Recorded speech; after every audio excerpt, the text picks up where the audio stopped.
Hello everyone, this is the fourth segment in the segments about happiness on Shabbos. How happy do you have to be on Shabbos? And let's take the one thing that somehow everyone actually thinks is synonymous with happiness, and that is meat. The Gemara in Pesachim, Daf Kuftet Amud Aleph, does say that on Yontiv, meat of the shlomim, namely of the korbanot that we would bring on Pesach, Shavuos, and Sukkot, is indeed a fulfillment of Simcha. But today, where we don't have those korbanos, the Gemara says, according to one view, that the only way to get the Simcha is through wine. And the other point of view is, depends what makes you happy. Women get happy different than men. Children get happy different than adults. And the Gemara does say that men get happy through wine. Having said that, everyone likes to quote the Rambam in Hilchos Yantiv, in which the Rambam says explicitly in Simcha ela babasar v'yayin that the only way to get the Simcha is with meat, namely regular barbecued meat, not just meat of the korbanot, and wine. So on Yantiv, everybody knows that Yantiv is synonymous with a good brisket and, of course, wine. What about Shabbos? Is there an obligation to have meat and wine on Shabbos? That would prove our point if there's a mitzvah of Simcha on Shabbos. So, indeed, comes along the Torah Tamima that we already quoted and says that the bottom line is there is an obligation. Why? The Shabbat mechuyav b'simcha, mimela mechuyavim b'achilat basar. That on Shabbos you're obligated in eating meat because you're obligated in the mitzvah of happiness. Against the Talmidei Rabbeinu Yonah. The Rabbeinu Yonah in the back of the Gemara of Brachot comes along and says, Lo kamar b'chayav l'chol basar v'lishtot yayin. If you're an onein, someone that unfortunately one of your 7 relatives died and it's Shabbos, there's no din of aninut. Namely, you can do mitzvot, you can eat meat and drink wine. It only starts on Motzei Shabbos. However, there's no obligation to eat meat and drink wine. Im yirtzeh yochal. If you want to, you can, and if not, not. Why? There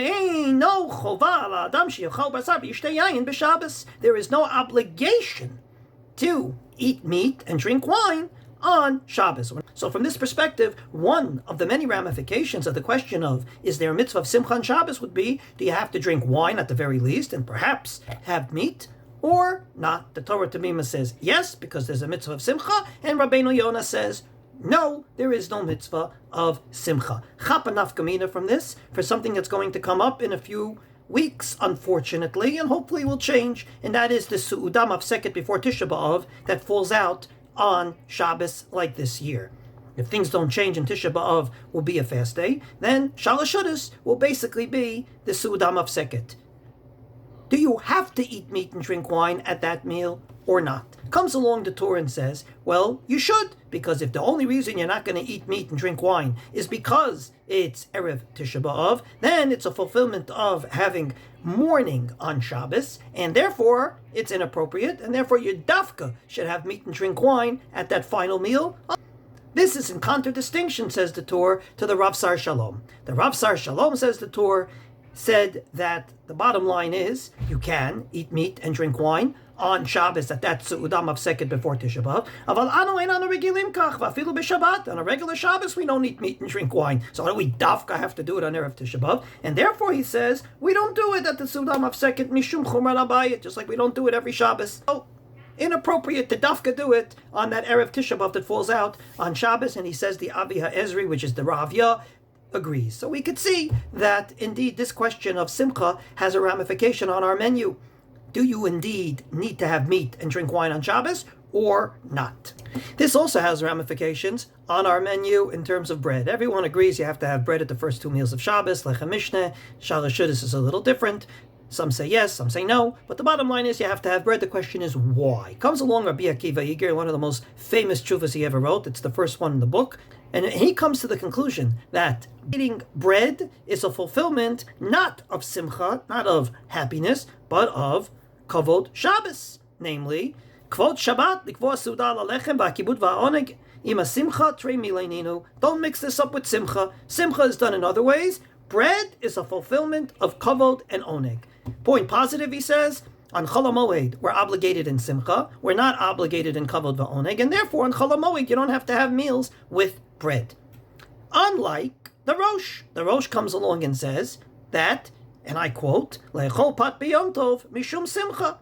Indeed, eating bread on Yom Tov is because of Simcha, not because of Kavod Va'oneg.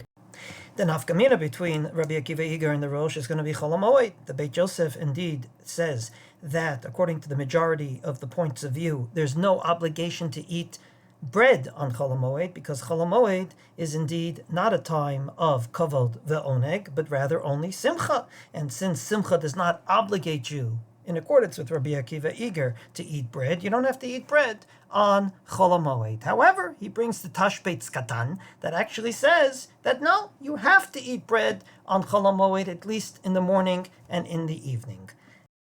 The Shulchan Aruch paskins that Chol HaMoed is like Rosh Chodesh. There's no obligation to eat bread, and therefore if you forget Ya'aleh V'yavo, you don't have to repeat it, like any day where if there's no obligation to eat bread, you don't have to repeat the Birkat HaMazon if you forget the notation of that day. However, the Mishnah Berurah says, even though that is the halacha, Mikol Makom Lechatchila Mitzvah Likvua Suda Lapat, it's a mitzvah to have bread both in the morning and in the evening, even on Chol HaMoed. Namely, even the Mitzva of Simcha, according to the Mishnah Berurah, would obligate you in eating bread, at least lechatchila.